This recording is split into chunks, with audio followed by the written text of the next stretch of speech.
Hi, I'm Kate from the University of Melbourne, and my FameLab presentation is called How Volcanoes Rock the World and the Climate.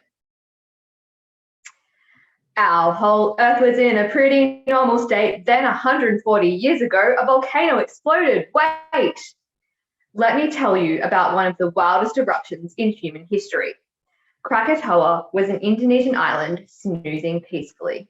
But on the 27th of August, 1883, Krakatoa spewed out lava, ash, and gas and sank into the sea.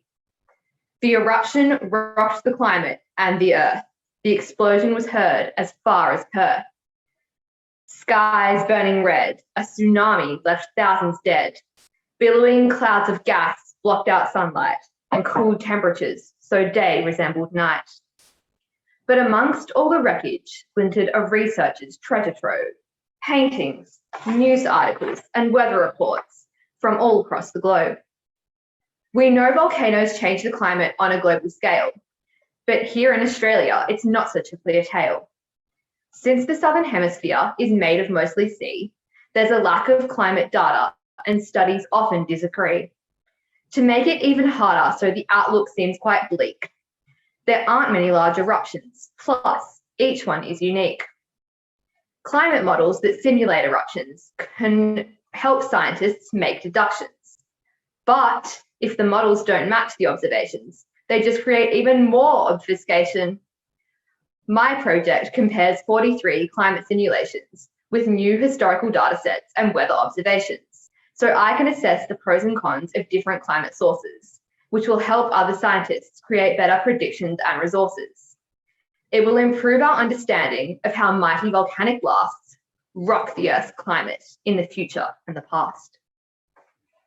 My results from climate simulations of the past 200 years show cooling after Krakatoa that's awfully severe. Rainfall reduces too on a global scale, but here in Australia, the signal's harder to unveil. New climate reconstructions also show cooling after eruptions, but the model extremes are much stronger and the cold period lasts a lot longer.